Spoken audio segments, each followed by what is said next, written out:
జిల్లాలో వరుస చోరీల కేసులపై జిల్లా ఎస్పీ తుహిన్ సిన్హా మీడియా సమావేశం. అనకాపల్లి జిల్లా రాజీపేట జంక్షన్ వద్ద వరుసగా ఇళ్లలో చోరీలకు పాల్పడుతున్న ముఠాను అరెస్ట్ చేసిన అనకాపల్లి జిల్లా ఎస్పీ. ఎస్ఐ గోపాలరావుపై దాడి చేసి వెనుక నుండి అతని పీక నులిమి మెడలో ఉన్న బంగారం చైన్తో పరారయ్యాడు.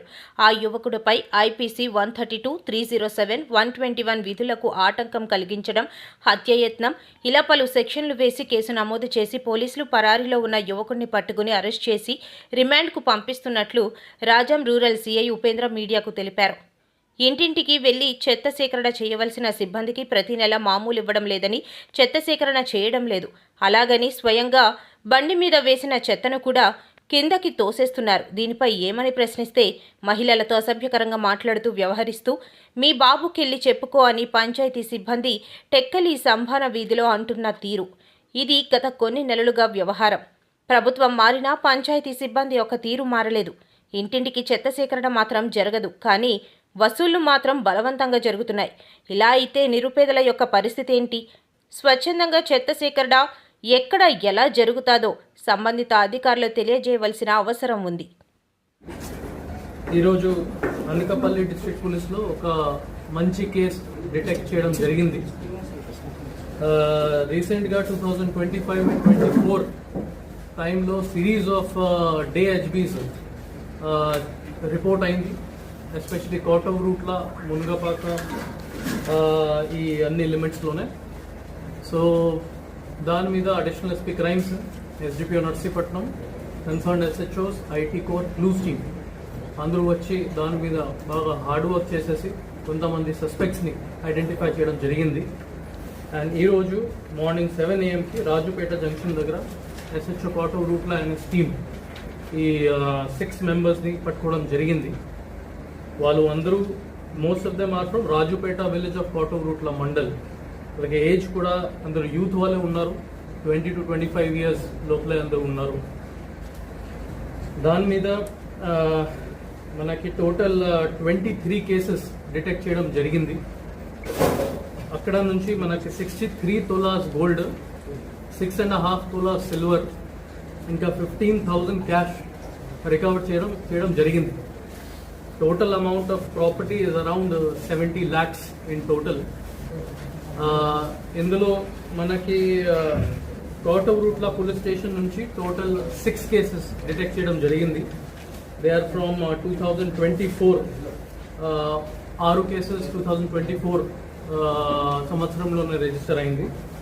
నర్సీపట్నం రూరల్ పోలీస్ స్టేషన్లో 3 cases, Makavarapalem 3 cases, Kasimkota 3 cases, Rolugunta police station 2 cases, Bochchepeta police station 2 cases, Yelamanchili rural police station 2 cases.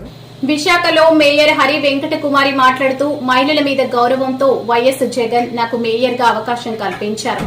BC general అయినా సరే యాదవ మహిళకు మేయర్ గా అవకాశం ఇచ్చారు. యాదవులకు వైఎస్ జగన్ పెద్దపీట వేశారు.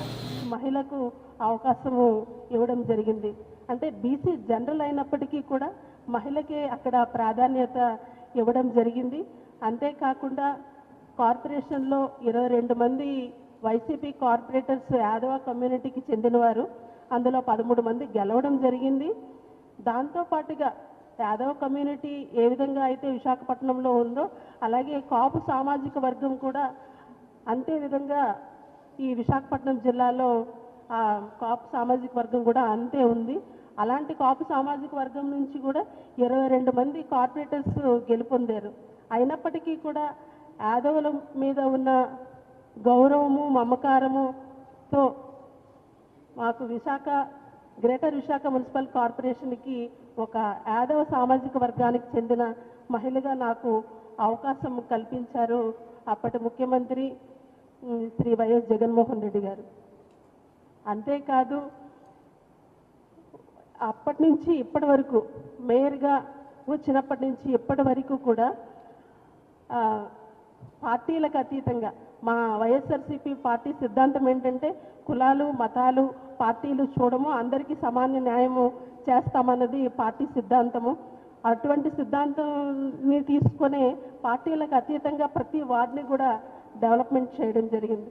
అంతేకాదు యాదవ సామాజిక వర్గానికి ఒక కమ్యూనిటీ భవనం కావాలి అని అప్పటి ముఖ్యమంత్రి శ్రీ వైఎస్ జగన్మోహన్ రెడ్డి గారికి వినతి పత్రం ఇవ్వడము, వెంటనే అప్పటి కలెక్టర్ గారు మల్లికార్జున గారితో ముఖ్యమంత్రి గారు చెప్పడము, వెంటనే మాకు సైట్ ఎండాడ హైవే పక్కన అరెకరం సైట్ ఇవ్వడము, అది క్యాబినెట్లో ఆమోదించిన తర్వాత ఎలక్షన్స్ ముందు మేము శంకుస్థాపన చేయడము, ఇవన్నీ కూడా జరిగాయి. అది మీ అందరికీ కూడా తెలుసు. అంతేకాదు గోకుల్ పార్క్లో కూడా మనము గోకుల్ పార్క్ని చాలా బాగా అభివృద్ధి చేయడం కూడా జరిగింది. అంటే ఒక కమ్యూనిటీ కోసమే కాదు, మొత్తం అన్ని వర్గాలని కూడా బాగా ఉండాలని అన్ని వార్డ్స్కి కూడా ప్రయారిటీ ఇస్తూ ఇప్పటివరకు కూడా ఎంతో బాగా చేసిన పదవికి ఈరోజు అవిశ్వాసం పెట్టి నన్ను దింపేయాలని కూటమి ప్రభుత్వము కంకణం కట్టుకుంది. అది ఎంతవరకు సమంజసమో పత్రికా మిత్రుల ద్వారా ప్రజలకి నేను విన్నవించుకుంటున్నాను.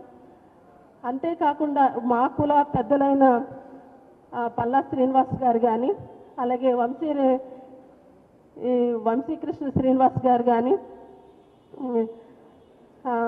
ఒక మీ సోదర సమానురాలైన మేయర్ గారి మీద అవిశ్వాసం పెట్టడము అది ఎంతవరకు కరెక్ట్ అన్నది మీరు ఆలోచించాలి.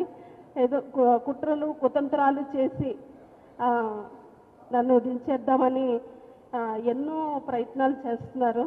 ఒకప్పుడు మీరే నాకు మేయర్గా అప్పుడు ఇచ్చినప్పుడు మీరు మేయర్ అవ్వలేదని ఏపీ కూటమి సర్కార్ కుట్రలపై వైసీపీ నేతలు ఆగ్రహం వ్యక్తం చేశారు. జీవీఎంసీలో బలం లేకపోయినా అవిశ్వాస తీర్మానాన్ని కూటమి నేతలు పెట్టారని ఆరోపించారు. విశాఖలో మాజీ మంత్రి గుడివాడ మీడియాతో మాట్లాడుతూ బీసీ మహిళను మేయర్ పీఠం నుంచి దించే ప్రయత్నం చేస్తున్నారని మండిపడ్డారు. కుతంత్రాలు మీరు అందరూ కూడా చూస్తూ ఉన్నారు. అయితే మా పార్టీకి చెందినటువంటి కార్పొరేటర్లు, మా పార్టీ గుర్తు మీద గెలిచినటువంటి కార్పొరేటర్లు దీన్ని పూర్తిగా వ్యతిరేకిస్తూ అవిశ్వాస తీర్మానం అనేటువంటిది ఎట్టి పరిస్థితుల్లో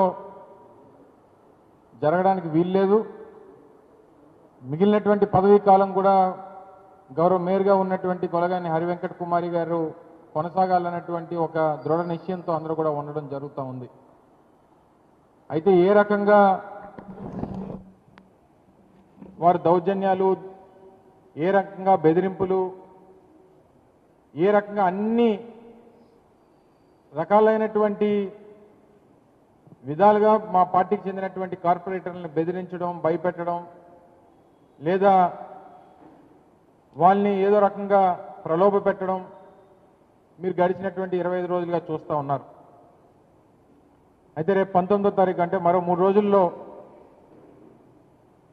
అవిశ్వాస తీర్మానానికి సంబంధించినటువంటి సమావేశం కూడా జరుగుతూ ఉన్నటువంటి తరుణంలో వైఎస్ఆర్ కాంగ్రెస్ పార్టీ తరపు నుంచి రేపు అందరికీ విప్ కూడా జారీ చేయడం జరుగుతూ ఉంది. సుమారు 58 మంది సభ్యులు, వైఎస్ఆర్ కాంగ్రెస్ పార్టీ గుర్తు మీద గెలిచినటువంటి 58 మంది సభ్యులకి కూడా పూర్తిగా కూటమి పార్టీ నాయకులు పెట్టినటువంటి అవిశ్వాస తీర్మానాన్ని వ్యతిరేకిస్తూ రేపు 19వ తారీఖున జరగబోయేటువంటి ఆ సభను కూడా సభకి వెళ్లకుండా మేము బహిష్కరించాలని చెప్పి పార్టీ నిర్ణయం తీసుకుంది. సో దానికి అనుగుణంగా రేపు పార్టీ విప్ను కూడా 58 మంది మా పార్టీ గుర్తు మీద గెలిచినటువంటి సభ్యులకి రేపు విప్ జారీ చేయబోతా ఉన్నాం. ఆ విప్ని ధిక్కరించి ఎవరైతే వారు సభకి హాజరవుతారో వారందరి మీద కూడా చట్ట ప్రకారం ఏదైతే యాక్ట్ చెప్తా ఉందో దాని ప్రకారం విప్ని ధిక్కరించినటువంటి సభ్యుల్ని మీద క్రమశిక్షణా చర్యలు కూడా తీసుకోవడం జరుగుతుందనేటువంటి విషయాన్ని ఈ సందర్భంగా తెలియజేస్తా ఉన్నాం. తప్పకుండా రానటువంటి మిగిలినటువంటి కాలం కూడా గౌరవ మేయర్ గారు హరివెంకట కుమారి గారే కొనసాగుతారు. దానికి కావాల్సినటువంటి బలం, దానికి కావాల్సినటువంటి సంఖ్య వైఎస్ఆర్ కాంగ్రెస్ పార్టీ దగ్గర ఉంది. ఎవరు ఏది చేసినా గతంలో చంద్రబాబు నాయుడు గారు 95వ సంవత్సరంలో చేసినటువంటి వైస్రాయ్ రాజకీయం దయచేసి ఇక్కడ చేయొద్దని చెప్పి కోరుతా ఉన్నాం. బలం లేనప్పటికీ మా దగ్గర ఎంతమంది ఉన్నారో అంతమంది ఉన్నారు, మీరు వచ్చేయండి అని చెప్పి జీవీఎంసీ 7వ వార్డు పరిధిలో ప్రణాళికబద్దంగా సమస్యలు పరిష్కరిస్తాం. జీవీఎంసీ 7వ వార్డు పరిధిలో RTC colony Aishwarya layout Mallayyapalem ప్రాంతంలో 7వ వార్డు కార్పొరేటర్ పిల్ల మంగమ్మ ఆదేశాల మేరకు తెలుగుదేశం పార్టీ రాష్ట్ర వాణిజ్య విభాగం ఉపాధ్యక్షులు పిల్ల వెంకట్రావు బుధవారం పర్యటించారు. జీవీఎంసీ 7వ వార్డు పరిధిలో ప్రణాళికబద్దంగా సమస్యలు పరిష్కరిస్తాం. జీవీఎంసీ 7వ వార్డు పరిధిలో RTC colony Aishwarya layout Mallayyapalem ప్రాంతాల్లో 7వ వార్డు కార్పొరేటర్ పిల్ల మంగమ్మ ఆదేశాల మేరకు తెలుగుదేశం పార్టీ రాష్ట్ర వాణిజ్య విభాగం ఉపాధ్యక్షులు పిల్ల వెంకట్రావు బుధవారం పర్యటించారు. ఈ సందర్భంగా రోడ్లు, డ్రైనేజీ, వీధి లైట్లు సమస్యలు వెంటనే పరిష్కరిస్తామని తెలిపారు. ఈ సందర్భంగా జీవీఎంసీ అధికారులు, sanitary, engineering, electrical, water works అధికారులు పాల్గొన్నారు. మన 7వ వార్డులో మన 7వ వార్డు కార్పొరేటర్ అయిన పిల్ల మంగమ్మ ఆధ్వర్యంలో ఆదేశాల మేరకు ఐశ్వర్య లేఅవుట్లో రోడ్డు ప్రాబ్లము, డ్రైనేజ్ ప్రాబ్లము, అలాగే తాగునీటి ప్రాబ్లం గురించి కూడా ఆ కాలనీ వాస్తువులందరూ కూడా ఆల్రెడీగా అక్కడ ప్రాబ్లం చెప్పినందువల్ల ఈరోజు అక్కడ చూసి అక్కడ పరిశీలించడం జరిగింది.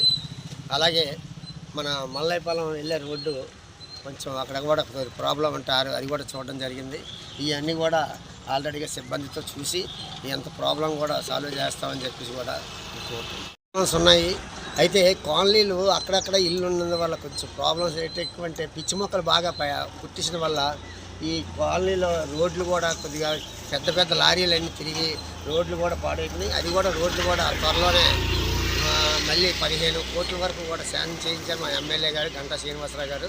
ఆ నిధులతో ఈ కొత్త వర్కులన్నీ కూడా మొదలుపెట్టి వీధి లైట్ల సమస్యలు కూడా బాగా ఎక్కువగా ఉన్నాయి. మేము ఆల్రెడీగా 300 లైట్లు పెడితే 70 లైట్లు వచ్చాయి. ఈ 70 లైట్లు కూడా కట్టడం జరిగింది. ఇప్పుడు ఈరోజు ఐశ్వర్య లేఅవుట్లోనూ ఇక లైట్లు లేవని చెప్పేసి అంటే పక్క వార్డులోనే తీసుకొచ్చి అర్జెంటుగా ఒక 5 లైట్లు కట్టండి అని చెప్పేసి కూడా అక్కడ చెప్పడం జరిగింది.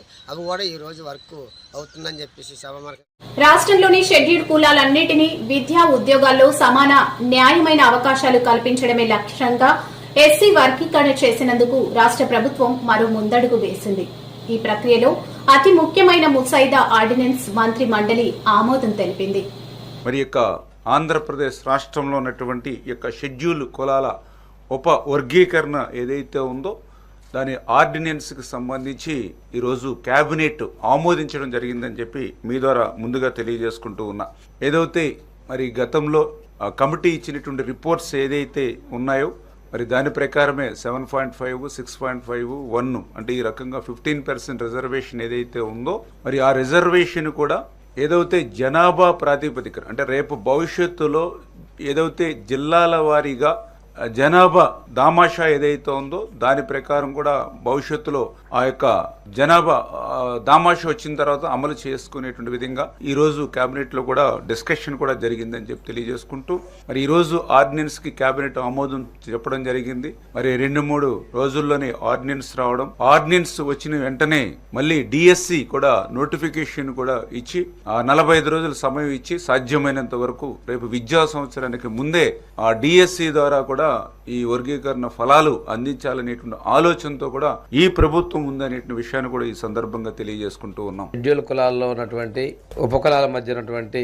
అంతరాలను సరిచేసుకుంటూ వివిధ ఉపకులాల మధ్య ఏకీకృత మరియు సమానమైన పురోగతి కోసం ఉపవర్గీకరణ అమలు చేయడానికి ముసాయిదా ఆర్డినెన్స్ ప్రతిపాదనను రాష్ట్ర కేబినెట్ ఈరోజు ఆమోదించడం జరిగింది. ఇది ఉపవర్గీకరణ అమలు చేయడానికి ఏప్రిల్ 15, 2028 మంత్రివర్గ సమావేశంలో ఆర్డినెన్స్ కు ఆమోదం లభించింది. అన్ని ఉపకులాల వర్గాల ఏకీకృత మరియు సమాన ప్రగతిని నిర్ధారించడమే ఈ ఆర్డినెన్స్ యొక్క ముఖ్య ఉద్దేశం. 59 షెడ్యూల్ ఉపకులాలను వెనుకబాటుతనం మరియు సామాజిక సమైక్యతల ఆధారంగా 3 సముదాయాలుగా విభజించడం జరిగింది. ఈ 3 సముదాయాల రిజర్వేషన్లను మొదటి గ్రూప్ లో 12 ఉపకులాలకు 1% రిజర్వేషన్, రెండవ గ్రూప్ లో 18 ఉపకులాలకు 6.5% రిజర్వేషన్, మూడవ గ్రూప్ లో 29 ఉపకులాలకు 7.5% రిజర్వేషన్ ని కేటాయిస్తూ వన్ మెన్ కమిషన్ యొక్క రిపోర్ట్ ఆధారంగా సుప్రీంకోర్టు జడ్జిమెంట్ ఆధారంగా ప్రభుత్వం ఈ చర్యలు తీసుకుంది. దీనికి ఈ రోజున రాష్ట్ర కేబినెట్ ఆమోదం చేసిందండి. ఉపవర్గీకరణ కోసం 200 పాయింట్ల రాష్ట్ర వ్యవస్థను కూడా అనుసరించడం జరుగుతుంది. ఇది 1 నుంచి 100 వరకు ఒక సైకిల్, 101 నుంచి 200 వరకు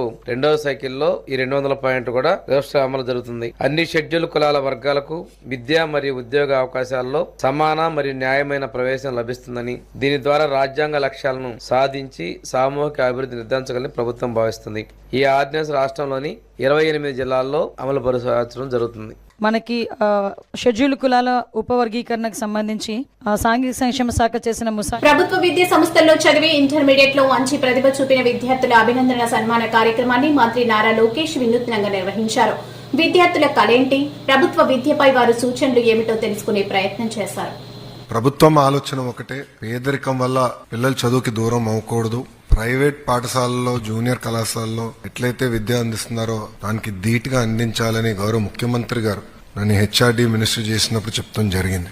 సెక్రటేరియట్ లో కూర్చుని మేము అనేక నిర్ణయాలు తీసుకుంటాం, కానీ ఆ నిర్ణయాలు అమలు చేసేటప్పుడు మేము అందరం ఫీల్డ్కి వెళ్తాం. దాంట్లో ఒక నిర్ణయం గవర్నమెంట్ జూనియర్ కళాశాలలో మధ్యాహ్న భోజనం పథకం. నా ఆలోచన ఏంటంటే గతంలో పెట్టాం, మధ్యలో తీయేస్తారు, మళ్ళీ తీసుకురావాలి, అట్లనే నేను ఆలోచించా. కానీ నేను ఎప్పుడైతే పాయకాపురంకి వెళ్ళి చెల్లితో కూర్చుని మాడుతూ ఉన్నాను, ఆమెతో భోంచేస్తూ మాడినప్పుడు ఆమె చెప్పింది, నాకు అమ్మ నాన్న లేరు, మా అమ్మమ్మ నన్ను గత 10 సంవత్సరాలుగా చేపలు అమ్మి చదివిస్తుంది. మీరు ఇచ్చిన భోజనం వల్ల ఈరోజు మా అమ్మమ్మ పైన భారం తగ్గిందని చెప్తాం జరిగింది. ఇట్లా మీరందరూ కూడా మీ వెనకాల ఒక్కొక్క జర్నీ ఉంటుంది, ఒక స్టోరీ ఉంటుంది. కానీ ఈ రోజు మీరందరూ ఒక అచీవర్స్. గతంలో ఏదైతే ప్రభుత్వ పాఠశాలల్లో మంచి మార్కులు రావు అని ఏదైతే ఆ ముద్ర ఉందో ఆ ముద్రని చేర్పేసిన వ్యక్తులు మీరు. వాస్తవంగా ఒక మాటలో చెప్పాలంటే ఇక్కడున్న మీరు ఆంధ్ర రాష్ట్ర ప్రభుత్వాన్ని, ప్రభుత్వ విద్య పరువుని కాపాడిన వాళ్ళు అవుతారు. You are all our brand ambassadors today. నేను ఎప్పుడు నవ్వుతా అంట, ప్రైవేట్ పాఠశాలలు అందరూ రిజల్ట్స్ వచ్చిన తర్వాత యాడ్లు ఇస్తారు, 1, 2, 2, 3, 3 అని. ప్రభుత్వం కూడా మేము ఇవ్వాలి నెక్స్ట్ ఇయర్ నుంచి. అది నా డైరెక్షన్. పోటీ పడాలి, పోటీ ఉంటేనే పిల్లలు బాగుపడతారనేది నా ఆలోచన. వాస్తవంగా నేను కూడా 9th వరకు ఆడుతూ పాడుతూ చదివినండి. ఎక్కువ క్రికెట్ పిచ్చి ఉండేది. అప్పుడు ఇంట్లో తల్లికి అర్థమైంది, అమ్మకి అర్థమైంది వీడు దారి తప్పినట్టున్నాడని 10th లో రుద్దేశారు. అదైన తర్వాత బాబు గారికి అర్థమైంది వీడు 11th 12th సరిగ్గా చదవకపోతే ఇంకా ప్రమాదం అని. సో నేను కూడా రుద్దుడు బ్యాచ్ ప్రోడక్ట్ ని. కానీ నేను అందరికి చెప్తా, వాస్తవంగా చెప్పాలంటే అది నా జీవితం మార్చేశాను. దాని తర్వాత నేను కార్నింగ్ మెల్లన్కి వెళ్ళాను, అక్కడ నేను చదువుకున్నాను. దాని తర్వాత వరల్డ్ బ్యాంక్ లో 2 సంవత్సరాలు పనిచేశాను. మళ్ళీ స్టాన్ఫర్డ్కి వెళ్ళి MBA చేశాను. అంటే ఆ 3 సంవత్సరాలు చాలా కీలకమైన 3 సంవత్సరాలు మన జీవితాలు. మన సక్సెస్ అంటే పిల్లల సక్సెస్ వెనకాల ఉంది తల్లిదండ్రులు. వాళ్ళ అనేక త్యాగాలు చేస్తున్నారు మన కోసం. అది మనందరం గుర్తు పెట్టుకోవాల్సిన అవసరం ఉంది. We are really proud of you. You made us proud. నన్ను ఒక మాట చెప్పాలంటే ప్రభుత్వ విద్య పరువుని మీరందరూ కాపాడారు. ఈరోజు అందరూ డిస్కస్ చేస్తున్నారు. కేబినెట్ అయిన తర్వాత కూడా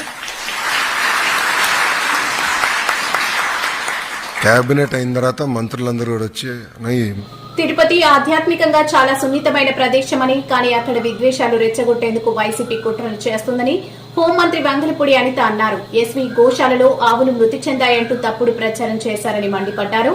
కేబినెట్ మీటింగ్ అనంతరం హోంమంత్రి మీడియాతో మాట్లాడారు. ఆర్డినెన్స్ ని కూడా ఈరోజు రాష్ట్ర మంత్రిమండలి ఈరోజు ఆమోదం పొందడం అన్నది నిజంగా చాలా మంచి పరిణామం కింద భావించాలి.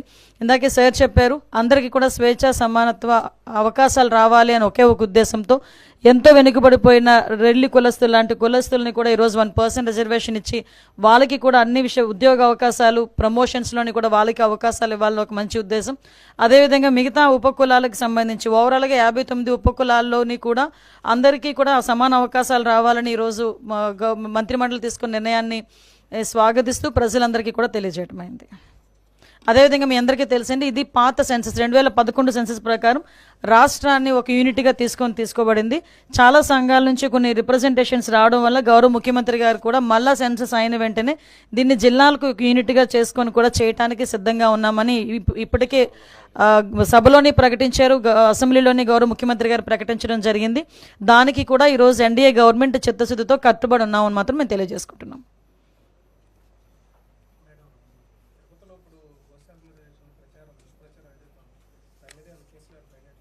ఆల్రెడీ కేసు కడుతున్నామండి. ఎందుకంటే విషయం ఏంటంటే ఇప్పుడు తిరుపతి అనేసరికి ఒక ఆధ్యాత్మిక ప్రదేశం, దాని మీద చాలా సెంటిమెంట్ ఉంటుంది. తిరుపతిలోని ఎక్కడైనా ఏదైనా చిన్నది అంటే మాంసాహారం ఎక్కడ దొరికినా, ఒక సిగరెట్ దొరికినా, లేకపోతే ఏదైనా మద్యపానానికి సంబంధించిన అంశాలు ఏమైనా దొరికినా కూడా భక్తుల మనోభావాలు దెబ్బతినే పరిస్థితులు ఉంటాయి. అటువంటి సిచ్యువేషన్స్లో ఒక అబద్ధపు ప్రచారాన్ని నిజం చేయడానికి వాళ్ళు చేస్తున్న ప్రయత్నాలు, సాక్షాత్తు ఇంతకుముందు ఆ తిరుమల తిరుపతి దేవస్థానం చైర్మన్ చేసిన వ్యక్తి బయటకు వచ్చి ఆ తిరుమల తిరుపతి దేవస్థానం తాలూకా ప్రాధాన్యత, దాని తాలూకా సెంటిమెంట్ తెలిసిన వ్యక్తిగా ఆయన అటువంటి కామెంట్స్ చేసేటప్పుడు ఆయన సెన్స్ పనిచేయాలి, చిత్తశుద్ధితో ఉండాలి. ఎందుకంటే ఇది దేవుడితో కూడుకున్న వ్యవహారం, దేవుడికి సంబంధించిన వ్యవహారం. ఇప్పుడు ఏదో మత సంబంధించిన ఘర్షణలు తీసుకురావాలి, ఎక్కడో law and order issues create అవ్వాలి, కాబట్టి ఈ రకంగా మనం చేయటం